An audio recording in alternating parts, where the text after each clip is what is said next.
खिलाफ FIR कटवाता और jail के सलाखों के पीछे पहुंचाता। आप उसे माफ करना चाहते हैं तो माफ कर दिया। शादी के दिन शारिक को आपने अगवा करवाया था ना, कि सबके सामने मुझसे शादी करके आप हीरो बन जाएं। ठीक है दादा जान, आपका हुक्म सर आंखों पर। अच्छा, let me explain. Don't touch me.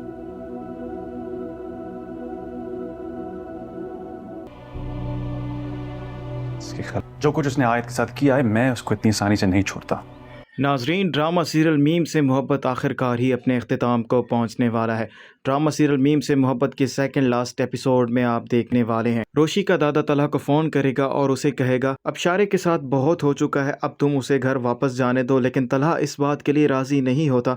Talha रोशी के दादा से कहता है जो कुछ शारिक ने आयत के साथ किया है, मेरा दिल नहीं मानता कि मैं उसे यूं ही जाने दूं। क्योंकि रोशी का दादा एक समझदार इंसान है, उसे पता है अगर ज़्यादा अरसा हमने उसे कैद रखा तो ये मामला बिगड़ सकता है। इसीलिए वो तलहा से कहता है तुम्हें उसे जाने देना होगा, मैंने तो उसे माफ़ कर दिया है। तलहा रोशी के दादा से कहता है आपका दिल बहुत बड़ा है, आपने उसे माफ़ कर दिया है, लेकिन मैं उसे कभी भी माफ़ नहीं करूंगा। तलहा जब रोशी के दादा से बात कर रहा होगा तो रोशी तलहा की सारी बातें सुन रही होती है और उसे सारा सच मालूम हो जाता है। ये सारा ड्रामा तलहा और उसके दादा ने मिलकर किया है। और तलहा जैसे ही फ़ोन बंद करेगा तो रोशी उससे बात करने के लिए आएगी और उस पर बहुत ही ज़्यादा गुस्सा करेगी। वो तलहा से कहती है मुझे पहले से ही तुम पर शक था, अब मेरा शक यकीन में बदल चुका है। तुमने मेरे दादा के साथ मिलकर बहुत बड़ा ड्रामा किया है और शारिक को भी तुमने किडनैप किया है ताकि वो उस दिन वहां पर ना पहुंच सके और मेरी शादी शारिक से ना हो। मुझे यकीन नहीं आ रहा तुम इस हद तक कैसे जा सकते हो। तलहा रोशी को समझाने की कोशिश करेगा और उसे कहेगा शारिक तुम्हारे लायक बिल्कुल भी नहीं था, मैंने उसकी निगरानी करवाई थी और वो तुम्हारी जिंदगी बर्बाद करना चाहता था। वो तुमसे बदला लेने के लिए तुमसे शादी कर रहा था, इसी वजह से मुझे ये सब करना पड़ा क्योंकि मैंने तुमसे कहा था और तुमने मेरा कहना नहीं माना और तुम फिर भी जिद में आकर शारिक से शादी करने जा रही थी और मैं ऐसा कभी भी नहीं होने दे सकता था। मैं ये बात बहुत ही अच्छे तरीके से जानता था। पहले जो कुछ भी शारिक ने तुम्हारे साथ करने की कोशिश की है और उसके बावजूद तुम मुझसे शादी कर रही हो तो वो क्या कुछ कर सकता है। और रोशी तलहा की बातें नहीं मानेगी और नाराज होकर अपने घर चली जाएगी। और वहीं दूसरी तरफ तलहा रोशी के दादा को साथ लेकर शारिक को उसके घर छोड़ने जाता है और उसके घर वालों के सामने उसकी सारी हकीकत भी रखता है। तलहा शारिक के सामने शारिक के घर वालों से कहता है जो कुछ उसने आयत के साथ करने की कोशिश की है। तलहा उनसे कहता है मेरा दिल नहीं मानता कि मैं उसे यूं ही जाने दूं, ये तो सब लोग मुझसे जिद कर रहे थे इसीलिए मैंने इसे ऐसे छोड़ दिया है, लेकिन मेरा दिल चाहता था कि मैं इस पर FIR करवा के इसको सारी जिंदगी जेल में सड़ने दूं। और शारिक बहुत ही ज्यादा शर्मिंदा होता है और अपने किए की माफी भी मांग रहा होता है। शारिक को उसकी गलती का एहसास हो चुका होता है। तलहा शारिक से कहता है मैं तुम्हें तब तक माफ नहीं करूंगा जब तक तुम्हें आयत माफ नहीं करती